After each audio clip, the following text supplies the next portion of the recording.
Assalamualaikum warahmatullahi wabarakatuh. Alhamdulillah wa syukrina ala ni'matillah. Asyhadu an la ilaha illallah wa asyhadu anna Muhammadar Rasulullah.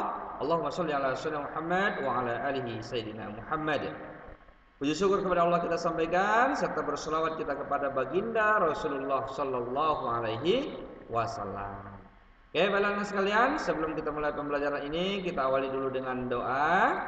Bismillahirrahmanirrahim. Rabbi shrah li sadri wa yassir li amri wahlul 'uqdatam min lisani yafqahul qawli. Rabbi zidni ilman warzuqni fahman. Oke, baiklah sekalian, ya, setelah penilaian tengah semester ini, kita langsung lanjut saja pembelajaran kita. Pada kesempatan kali ini kita masuk kepada bab ke-10 tentang pembaharu Islam. Oke, bagaimana Islam berbicara tentang pembaharuan ini? Ya, yang pertama kita lihat dulu dari sisi perkembangan populasi Islam. Ya, bahwa populasi Islam itu adalah merupakan populasi terbesar di dunia, ya, yang terutama di dalam beberapa negara besar seperti di Indonesia. Ini populasi terbesar di dunia. Pakistan juga termasuk Islamnya mayoritas. Di wilayah India juga, dan di wilayah Bangladesh, di Pakistan, Afghanistan, dan beberapa negara lain. Ya, artinya di sini adalah populasi Islam itu sangat meningkat secara signifikan. Kemudian kalau kita lihat dari kalkulasi pertumbuhan, ya, Islam itu mencapai 2,5% per tahun. Ya, sementara pertumbuhan penduduk dunia hanya sekitar 2,3%, ya, dan pertumbuhan perkembangan Islam ini adalah sangat signifikan berpengaruh terhadap perilaku umatnya.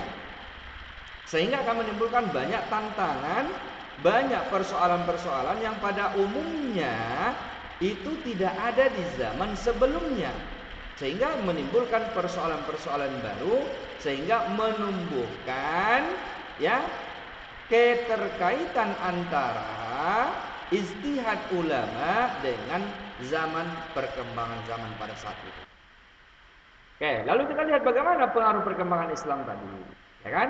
Pertumbuhan penduduk Islam yang sangat terpengaruh dari ajarannya tadi, ya, sangat memberikan kebebasan kepada umatnya untuk mengekspresikan diri. Artinya Islam tidak membatasi secara syariahnya, ketika itu tidak melanggar syariat Islam, tidak diharamkan, tidak dilarang, silahkan lakukan, silahkan berbuat, silahkan eksperimen dan lain-lain. Kan? Karena Islam juga tidak hanya mengajarkan tentang kehidupan akhirat saja, juga berbicara tentang kehidupan dunia, ya, karena butuhlah di antara keseimbangan kebutuhan kependudukan daripada hidup dunia dan akhirat tadi. Inilah disebut dengan mutawazun.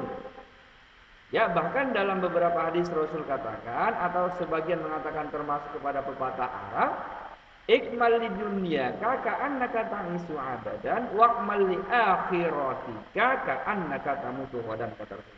Beribadah untuk akhirat seakan kita hidup, seakan mati besok. Beribadah, berbuat, berusaha untuk dunia seakan kita hidup selama-lamanya. Artinya ini ada keseimbangan. Selanjutnya, bagaimana tentang munculnya pembaruan Islam? Ini dikategorikan berkisar abad ke-18 sampai sekarang.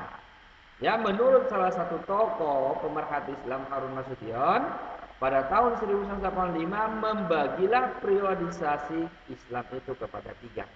Yang pertama disebut dengan klasik, itu berkisar abad ke-6, 650 sampai abad ke-11 atau 12. Kemudian ada disebut dengan kategori kedua pertengahan, itu berkisar abad ke-12 sampai 18. Kemudian kategori yang ketiga adalah abad modern, berkisar abad ke-18 sampai dengan sekarang.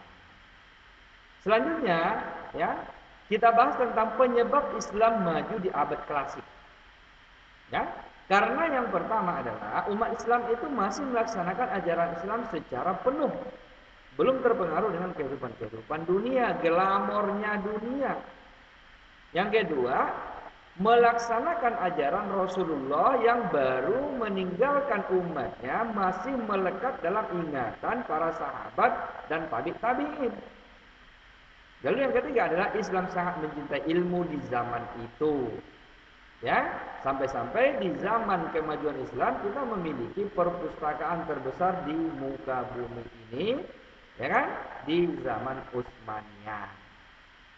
Kemudian yang keempat, di zaman klasik itu ulama berdiri sendiri tanpa terpengaruh dengan penguasa. Artinya ulama berdiri dengan ilmunya, dan ilmu ulama tadi sangat dibutuhkan oleh penguasa untuk menjalankan roda pemerintahan. Justru tidak terbalik seperti yang terjadi pada negeri kita hari ini. Banyak ulama yang berpolitik, banyak ulama yang dipengaruhi oleh penguasa. Maka ketika ulama dipengaruhi oleh penguasa, maka ulama tidak mampu untuk mendirikan yang namanya syariat Islam tadi.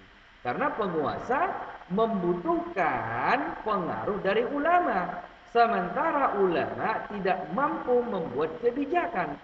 Penguasalah yang mampu untuk membuat dan mengeluarkan kebijakan.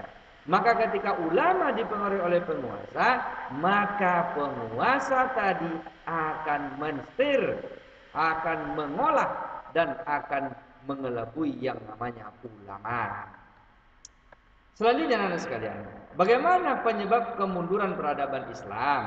Nah, ini banyak faktor. Yang pertama kurang beraninya ulama dalam melakukan ijtihad di zaman itu, sehingga di abad klasik tadi umat Islam ketinggalan.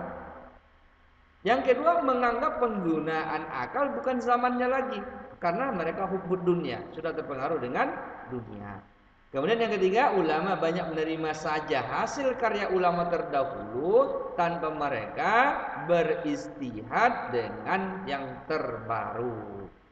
Kemudian banyak ulama yang berpolitik. Nah, ini tadi disebutkan, ketika politik, ulama berpolitik, maka itu tidaklah disebut dengan ulama warasatul anbiya. Kemudian yang kelima, ulama terpengaruh dengan urusan umum. Artinya ulama tidak ada fokus di dalam urusan ilmu agamanya, tapi dia campur adukan sehingga menimbulkan ya kemunduran peradaban Islam.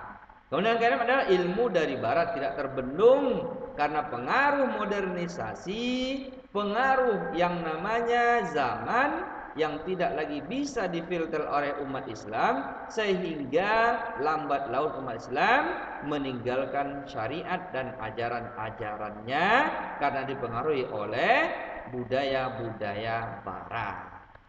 Oke, anak-anak sekalian, itu barangkali pembahasan kita pada kesempatan kali ini. Mudah-mudahan ini menambah ilmu pengetahuan kita.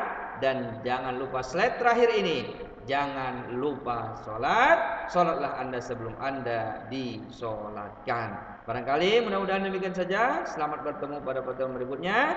Kita ucapkan dan wajahkan alhamdulillah, alhamdulillahirabbil alamin. Assalamualaikum warahmatullahi wabarakatuh.